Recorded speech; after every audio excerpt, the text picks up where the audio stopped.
Days passed peacefully after the intense battle, and the village returned to its calm routine. Ethan continued his repairs, slowly but steadily making progress on his spaceship. Yet each day his thoughts became more uncertain. He felt torn between the world he had always known and the life he was building here among Lyra and her people. One afternoon, while Ethan was carefully adjusting some delicate wiring on his communication system, Roland approached him. The village elder had a thoughtful look on his face. "Ethan," Roland said gently, "you've done much for us. Without you, we might have lost everything." "I only did what anyone would do," Ethan replied modestly. "Not everyone would have acted so." "Bravely," Roland insisted. "You have earned our trust fully, and we consider you one of us now." Ethan felt warmth fill his chest. "Thank you, Roland. That means a lot to me." Roland smiled warmly. "But you have your own world, and you deserve to. Choose your own path. I only wish to tell you that whatever you decide, you will always have a home here." Ethan nodded slowly, touched by Roland's words. "I'll never forget that." Later that day, Ethan went to find Lyra. She was near the village's edge, gently caring for Vorik, who had nearly fully healed from his wounds. "Lyra," Ethan began carefully, "I want to ask you something important." She looked up, her eyes softening as she met his gaze. "Of course, Ethan." "If I chose to stay," Ethan said slowly, his heart pounding nervously, "would you welcome me fully?" Lyra smiled warmly, her eyes shining brightly. "Of course, Ethan. You have already become an important part of our lives and mine." Ethan smiled, back relieved and deeply happy. "Then perhaps it's time I accept that this is my new home." Lyra reached out gently, touching his hand softly. "We will be honored." Their peaceful conversation was interrupted suddenly by young villagers running toward them, shouting urgently. "What is it?" Ethan asked, alarmed. "The relic! Something is wrong." A young girl explained breathlessly. Ethan and Lyra exchanged worried looks, immediately following the children back to the village square. Villagers were gathered around the relic, which pulsed with strange, unstable energy. Ethan felt his chest tighten, sensing immediate danger. "What's happening?" he asked urgently, looking toward Roland, who stood nearby, clearly worried. "We don't know," Roland replied anxiously. The relic suddenly became unstable. Ethan moved closer, inspecting it carefully. His experience with technology allowed him to notice the subtle signs of overload. "It's absorbing too much energy," he explained quickly. "If we don't find a way to stabilize it, it might release this energy dangerously. Can you fix it?" Lyra asked urgently. "I think so," Ethan answered confidently. "But I'll need my tools from the ship." "Go quickly," Lyra urged. Ethan raced toward his damaged ship, quickly gathering what he needed before running back. He immediately set to work carefully adjusting the relic's energy flow using his tools. Villagers watched anxiously, hoping Ethan could prevent disaster. After several tense moments, Ethan finally succeeded. The relic's energy slowly returned to a stable pulse, its gentle glow calming once again. "You did it!" Lyra exclaimed, relief evident in her voice. Villagers cheered gratefully, their relief clear. Ethan stepped back, breathing deeply with satisfaction. But he knew the relic's instability meant they needed a permanent solution. "We need a way to safely manage its power," Ethan explained seriously.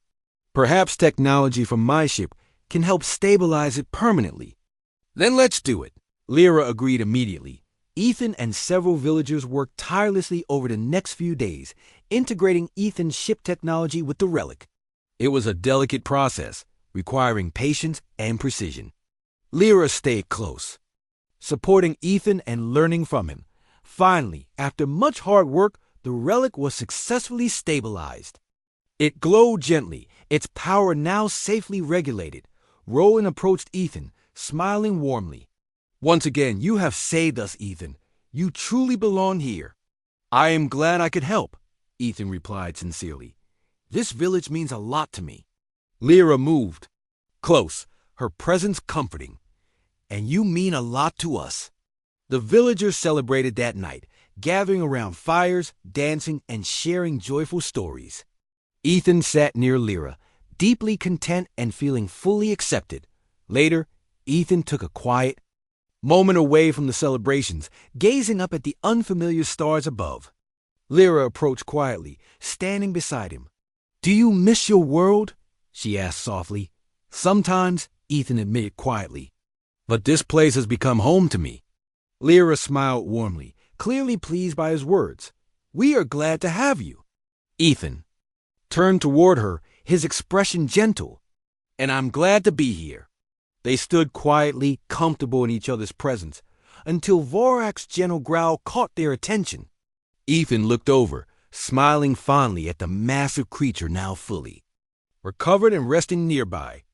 "Vorak has accepted you as well," Lyra pointed out softly, a gentle laugh in her voice. "That means a lot," Ethan replied warmly, smiling at her. "Tomorrow we will show you more of our traditions," Lyra said excitedly. "You will learn everything about us." "I look forward to it," Ethan replied sincerely. Returning to the celebration, Ethan felt genuine happiness and peace. Though he had crashed onto this planet by accident, he now felt certain his presence here was no mistake. This world had become his home, and these villagers his family. That night, as Ethan drifted into sleep, he felt deep gratitude for this unexpected journey, for the friendship and connection he had found. And above all, he knew he had made the right choice to stay and embrace this remarkable new life. Life in the village settled into a peaceful routine after Ethan and Lyra's return with the second relic. The new artifact provided energy and prosperity to the villagers, helping their crops flourish and their health improve. Ethan felt a growing sense of belonging, and villagers now warmly treated him as one of their own. Despite the comfort, Ethan still thought about his broken ship and returning home to Earth. Each day, he spent a few hours repairing the ship, using spare parts salvage from the crash and others he carefully crafted from materials around the village. Lyra often watched him work, her curiosity about his technology growing each day. One afternoon, while Ethan was busy repairing the ship's communication device, Lyra approached him, her eyes thoughtful. "Do you still wish to leave, Ethan?" she asked softly, her voice gentle but slightly troubled. Ethan looked up from his work, setting down his tools. "Part of me does," he admitted honestly. "I miss my home, my family. But part of me feels connected here. I've grown fond of your people and of you." Lyra's cheeks turned a deeper shade of blue, a sign Ethan had learned meant she was embarrassed or pleased. "We have grown fond of you too," she confessed quietly. "You have proven yourself brave and trustworthy. It would be a loss if you left." Before Ethan could reply, a sudden loud commotion erupted from the village center. Both Ethan and Lyra quickly stood up, running toward the disturbance. They arrived to see villagers gathering anxiously, murmuring nervously. Roland approached quickly, worry in his eyes. "We received a warning. The attackers are regrouping, gathering forces to take the relic again." Ethan felt a rush of concern. "We must prepare the village defenses," he said urgently. "I can help you fortify the village using some techniques." From Earth, Roland nodded firmly. "We will trust your knowledge. Tell us what must be done." Working swiftly, Ethan instructed villagers in building sturdy barriers and digging trenches around the village perimeter. He created simple traps to slow any attackers and designed hidden lookout points. Everyone pitched in, working hard through the day and into the evening. As night fell, the village was ready for the coming attack. Ethan and Lyra stood watch together near the relic, the heart of their defenses. Ethan glanced over at Lyra, her face determined but calm. "Are you afraid?" he asked quietly. "Only for my people," she answered softly. "We must protect them, no matter the cost." Ethan nodded, deeply admiring her courage. "We will protect them," he assured her. Suddenly, a distant alarm sounded, signaling attackers approaching. The villagers quickly moved into their defensive positions. Ethan held a sturdy weapon, prepared to defend his new home and friends. In Moments, the enemy emerged from the forest edge, a large force heavily armed and determined. They moved quickly, attacking fiercely. The battle began immediately, intense and loud. Ethan fought beside Lyra, protecting villagers who struggled against the attackers. Using the traps and fortifications Ethan had helped build, the villagers held their ground bravely. Vorak, despite recent injuries, fought fiercely, driving back several enemies single-handedly. As the battle continued, Ethan noticed a group of attackers sneaking around toward the relic from the rear. He quickly alerted Lyra. "They're trying to flank us. I'll head them off." "I'm coming with you," Lyra said determinedly. Together, they moved swiftly to intercept the intruders. They arrived just as the enemy was attempting to breach their defenses. Ethan and Lyra fought fiercely, working together seamlessly. Ethan was impressed by Lyra's skill, grace, and bravery in battle. Amid the fighting, Ethan saw the enemy leader again, directly commanding the assault. Knowing this was their chance to end the conflict, Ethan moved determinedly toward him. He engaged the leader in combat, fighting fiercely and skillfully. The leader was strong and skilled, but Ethan fought with courage born from desperation. After a challenging struggle, Ethan managed a decisive strike, disarming and defeating the enemy leader. Seeing their leader defeated, the attackers quickly retreated, disappearing into the forest. The village erupted in cheers of victory and relief. Ethan breathed heavily, feeling exhaustion but also immense pride. They had successfully defended the relic and protected their home. Lyra approached Ethan, her expression filled with admiration and warmth. "You have proven yourself once again. Ethan, you truly belong here." "I couldn't have done it without you," Ethan replied honestly, smiling softly. "We make a good team." Lyra smiled warmly, nodding. "We do indeed." The villagers celebrated long into the night, gathering around fires and sharing stories of their bravery and unity. Ethan sat beside Lyra, enjoying the sense of community and friendship that surrounded them. He felt a deep connection to this world and its people. Later, after the celebrations ended, Ethan returned to his hut, feeling tired but satisfied. As he lay down to sleep, thoughts of home and Earth crossed his mind, mixed with a strong sense of belonging and peace he had found on this alien world. He knew that a difficult choice awaited him soon, one between the world he knew and the one he had grown to love deeply. For now, though, Ethan allowed himself to rest, knowing he had protected his new home, made new friends, and discovered strengths within himself he had never known before. He fell asleep peacefully, grateful for the unexpected journey and the remarkable bonds he had formed along the way.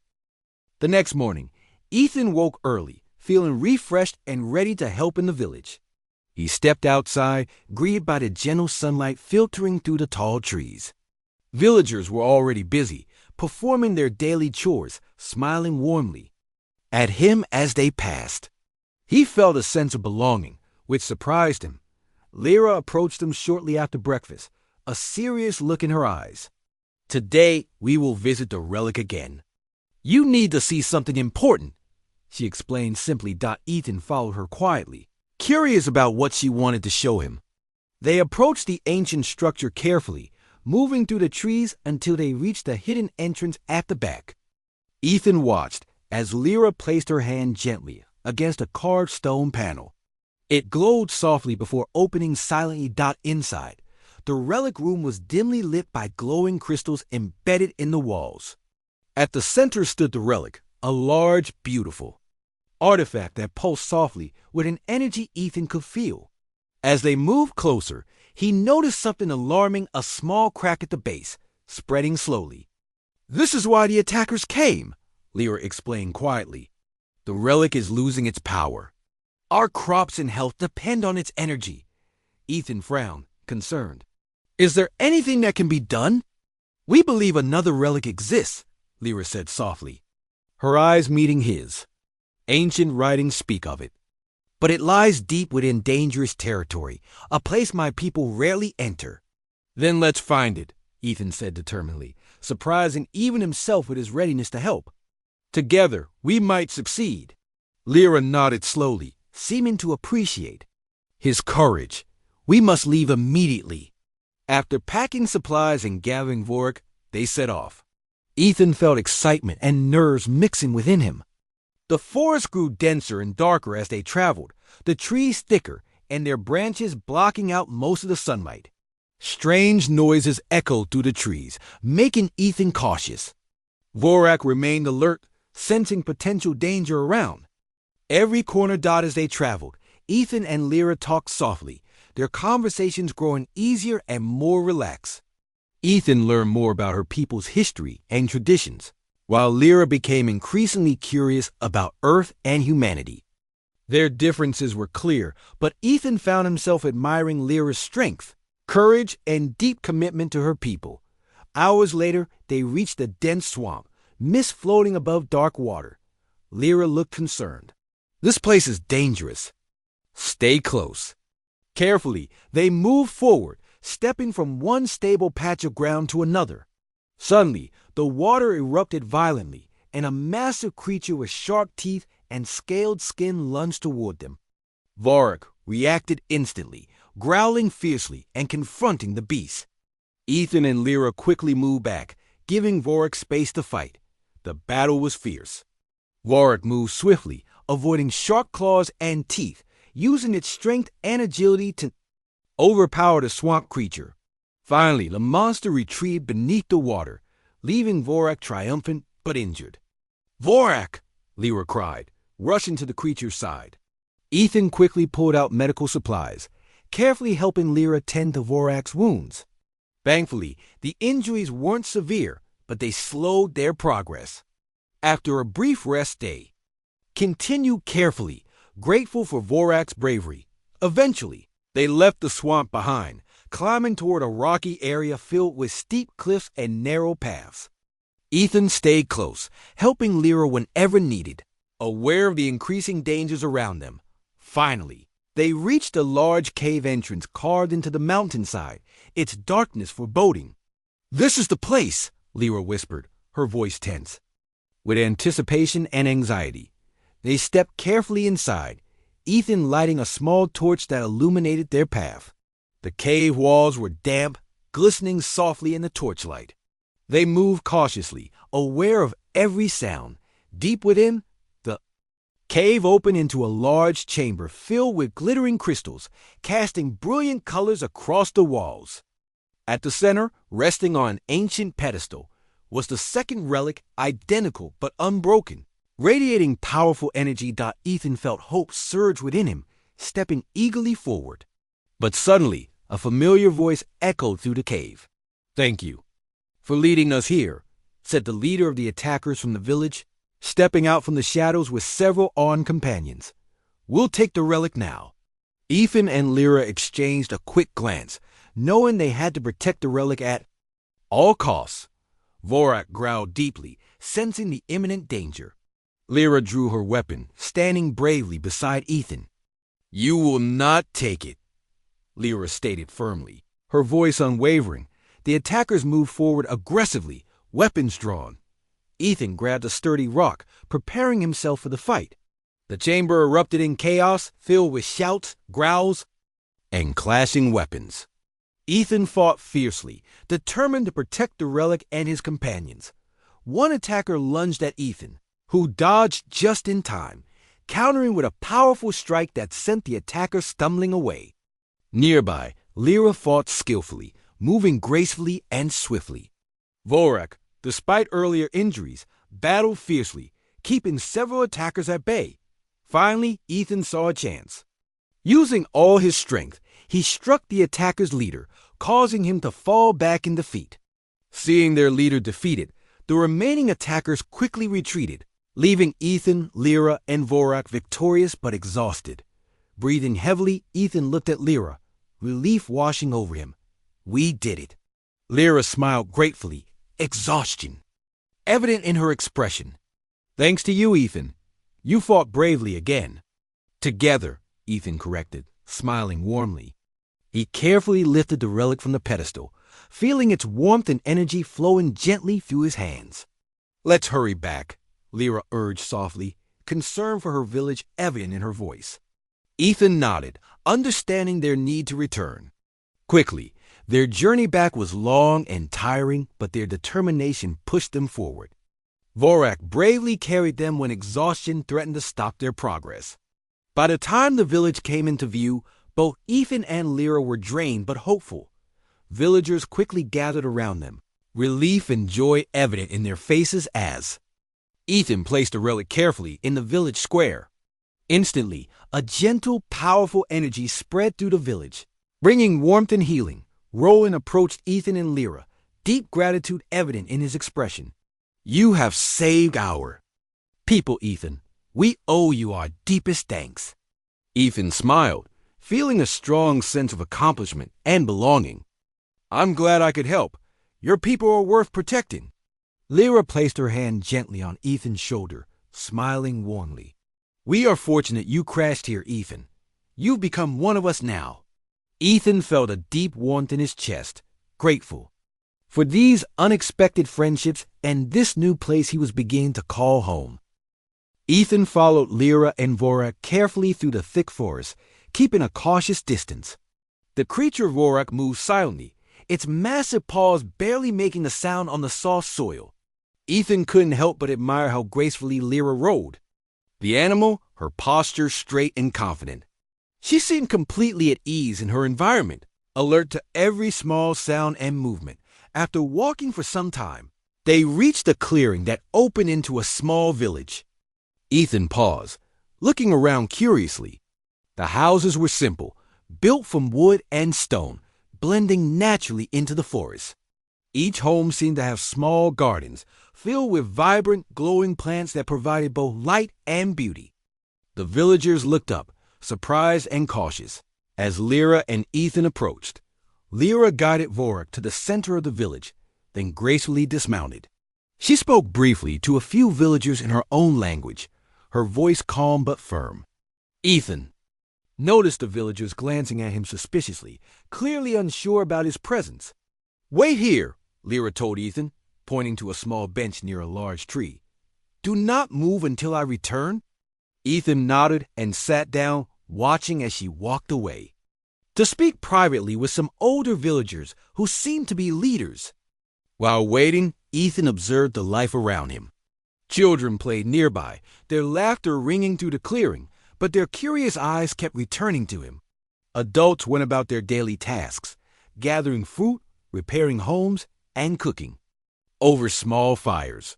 After some time, Lyra returned with one of the older villagers, a tall, dignified man with gray streaks in his hair. "This is Roland," Lyra introduced him simply. "He is our village elder." "Welcome, Ethan," Roland said, his voice deep but gentle.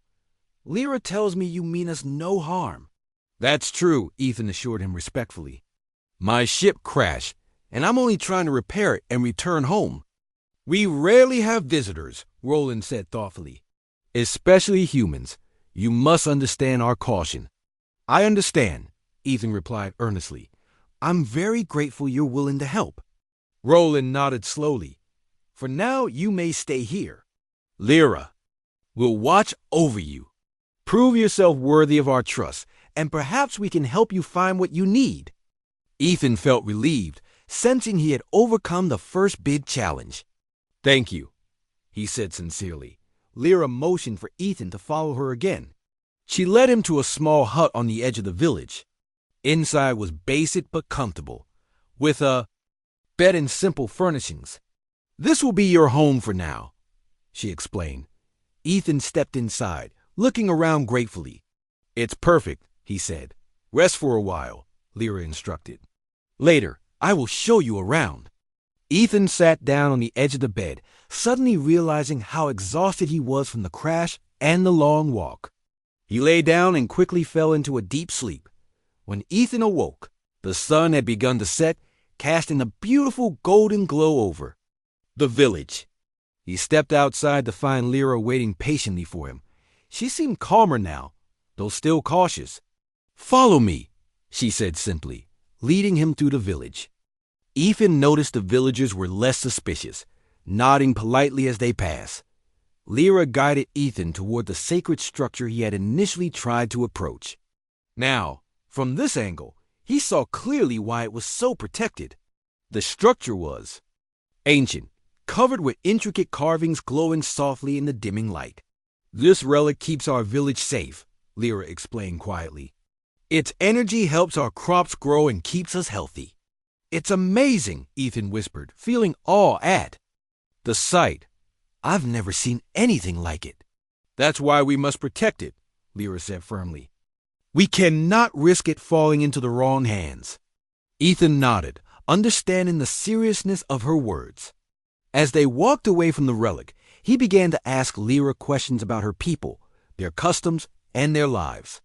She answered cautiously at first, but gradually became more open as she saw his genuine interest and respect. "We have always lived here," she said softly. "Our ancestors built this place to live in harmony with nature." "You must feel proud," Ethan said sincerely. "I am," Lyra replied quietly, her expression softening slightly. "But it's a great responsibility." Suddenly, an alarmed shout interrupted their conversation. Ethan turned quickly, sensing danger. Villagers rushed around in panic, calling out in distress. Lyra immediately sprang into action. "Stay here," she ordered sharply before racing toward the center of the chaos. Ignoring her instruction out of worry, Ethan followed, in the village. Square, he saw several hostile-looking aliens, armed and aggressive, threatening villagers. Ethan quickly realized they wanted the relic. Lyra was already confronting one of them bravely, her weapon drawn and eyes blazing with fury. Ethan knew he couldn't stand idle. He picked up a sturdy wooden staff lying nearby and moved cautiously toward one of the intruders threatening a family. Using the element of surprise, Ethan swung the staff firmly, knocking the intruder to the ground. The alien growled in anger but quickly fled, realizing resistance was strong. Ethan moved swiftly, helping to defend others alongside the villagers. Within moments, the attackers retreated, driven off by the villagers' unity and courage. Ethan stood breathing heavily, his heart racing from adrenaline. He noticed Lyra watching him closely, her expression revealing newfound respect. "You disobeyed my order," she said quietly, stepping closer. "I'm sorry," Ethan replied honestly. "But I couldn't just stand by and do nothing." Lyra studied him thoughtfully before finally nodding. "You fought bravely. You protected my people." "Your people are kind," Ethan said earnestly. "I couldn't let them get hurt." "Then perhaps I was wrong about you," Lyra admitted quietly, her voice gentle. "Maybe you truly are trustworthy." Ethan smiled slightly, relieved to finally earn her trust. "I just want to help and find a way home. I believe you now," Lyra said, smiling softly for the first time. "Come, you must be hungry after the fight." Ethan gladly followed her, feeling more welcome now. As villagers gathered around a fire to celebrate their victory and safety, Ethan felt deeply grateful to be among them. Although he still hoped to repair his ship, he now realized his journey on this strange planet was becoming about much more than just survival. It was about understanding, respect, and unexpected friendships. Ethan slowly opened his eyes. His head felt heavy, and pain throbbed through his body.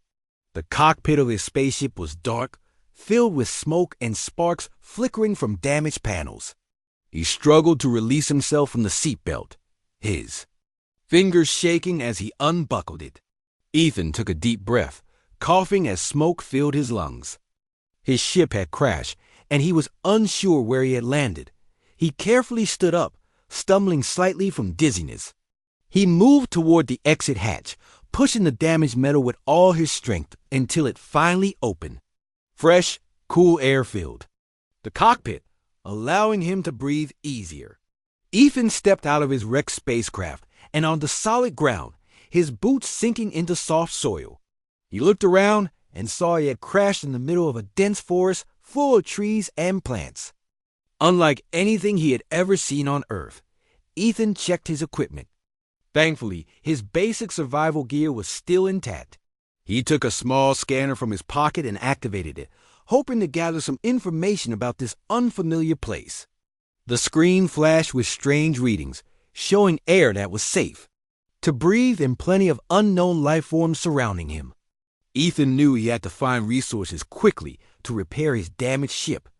He began walking slowly, alert and cautious, through the strange forest. The plants around him were vibrant, glowing softly in shades of blues, purples, and greens. Some flowers opened and closed gently as if breathing, while vines seemed to move slightly whenever he got too close. Ethan was amazed but remained careful. Unsure if these things could be dangerous, the sound of running water reached his ears and he decided to follow it. Water usually meant life and perhaps resources he could use. As he walked, he heard unusual animal noises echoing through the trees.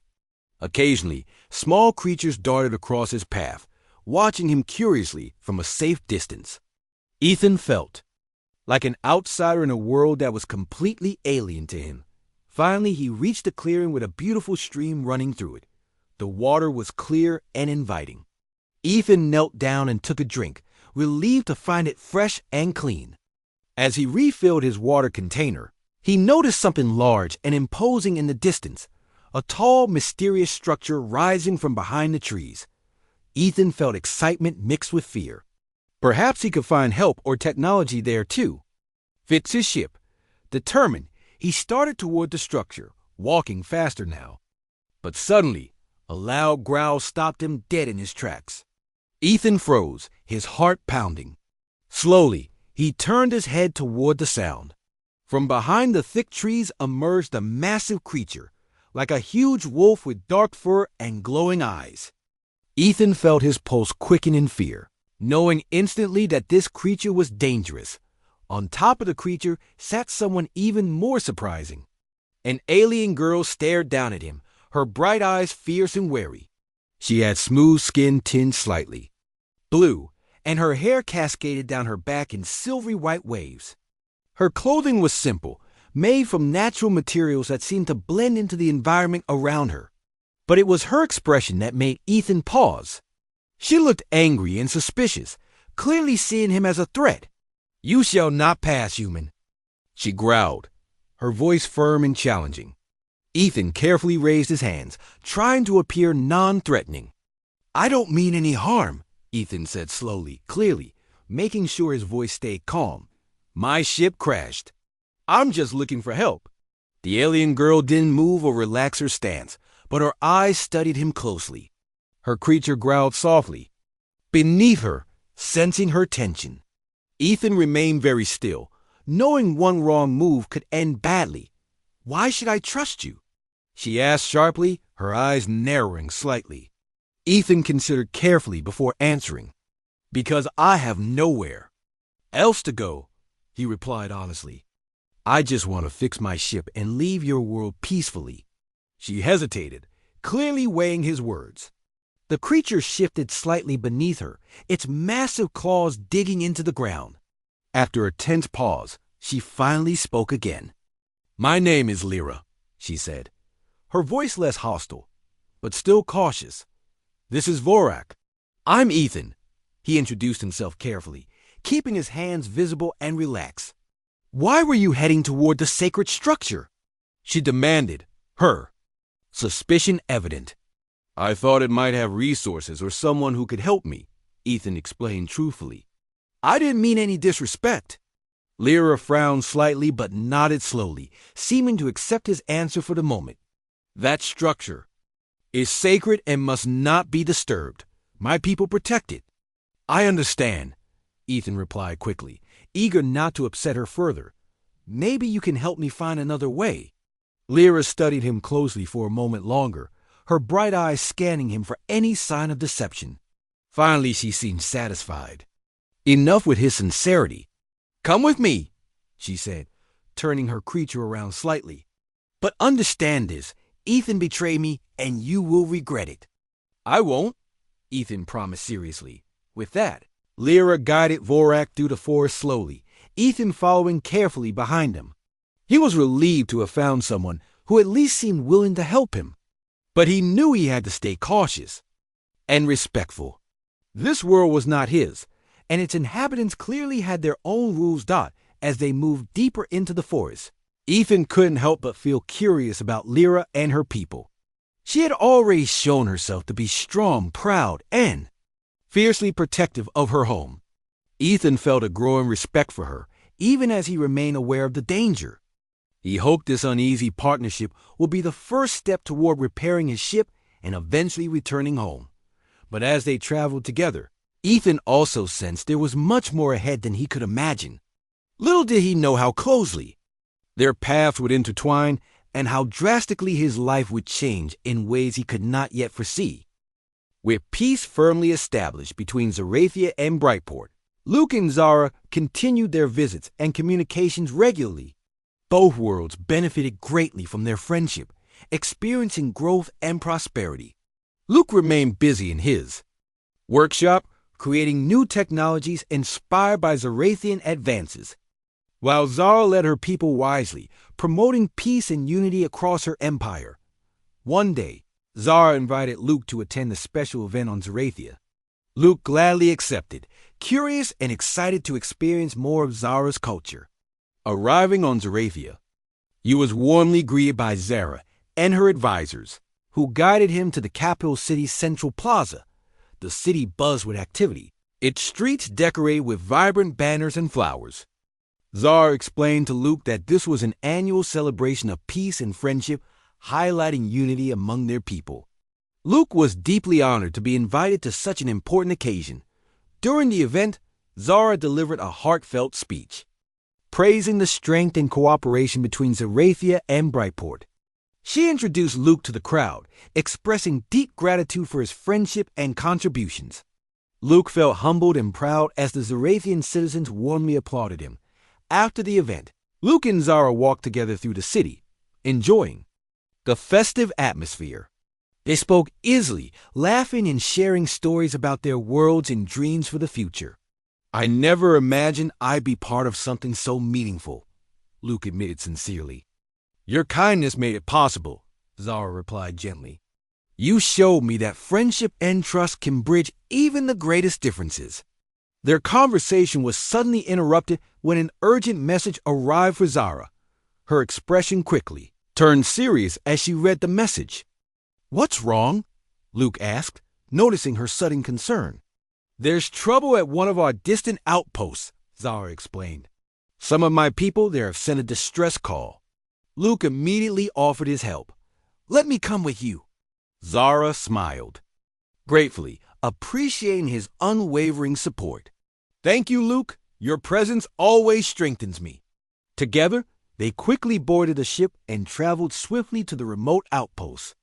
Upon arrival, they found the facility severely damaged, its residents frightened and confused. "What happened here?" Zara asked gently, comforting the shaken citizens. "We were attacked suddenly," explained a young Zarathian named Lyra. "We didn't recognize their ships, and they demanded surrender." Luke began examining the damage carefully, noting the attackers had used technology unfamiliar even to Zara. Together, they investigated further, working swiftly to gather information about this mysterious new threat. "We must strengthen defenses immediately," Luke advised urgently. "Whoever attacked could return," Zara nodded firmly. "Agreed. Let's quickly prepare and reassure everyone here." Luke and Zara coordinated closely, repairing defenses and calming residents. During their work, they discovered crucial evidence about the attackers' origins, tracing the hostile ships to a previously unknown group at the edges of Zarathian space. "We must speak with these people," Zara stated firmly. "Perhaps peace can still be reached." Luke admired Zara's unwavering dedication to peace, yet he felt deeply concerned about the potential dangers ahead. "Please be careful, Zara." She smiled reassuringly. "I will, and you'll be by my side, right?" Luke nodded warmly. "Always." Together, they prepared to reach out diplomatically to the unknown group, sending a message offering dialogue and peace. They anxiously awaited a response, hoping for cooperation. To their relief, the mysterious group replied, agreeing to a meeting. Luke and Zara traveled carefully, meeting the group's representatives at a neutral location. Zara spoke calmly and respectfully, promoting understanding and cooperation. However, negotiations proved difficult, as the group was wary and mistrustful. Their leader, a stern woman named Nyla, openly expressed suspicion towards Zara's intentions. "How can we trust your words?" Nyla demanded sharply. "Trust takes time," Zara replied gently. "But peace benefits us all." Luke stepped forward, addressing Nyla sincerely. "I've witnessed Zara's dedication to peace firsthand. She leads with compassion, not power." Nyla hesitated, considering their words. After long discussions, her stance slowly softened. Persuaded by Zara's genuine compassion and Luke's heartfelt sincerity, eventually, Nyla agreed to a peaceful partnership, promising to work closely with Zara and Luke to build trust and cooperation. The successful meeting filled Zara and Luke with deep relief and satisfaction. Returning to the outpost, they informed the relieved citizens of their diplomatic success.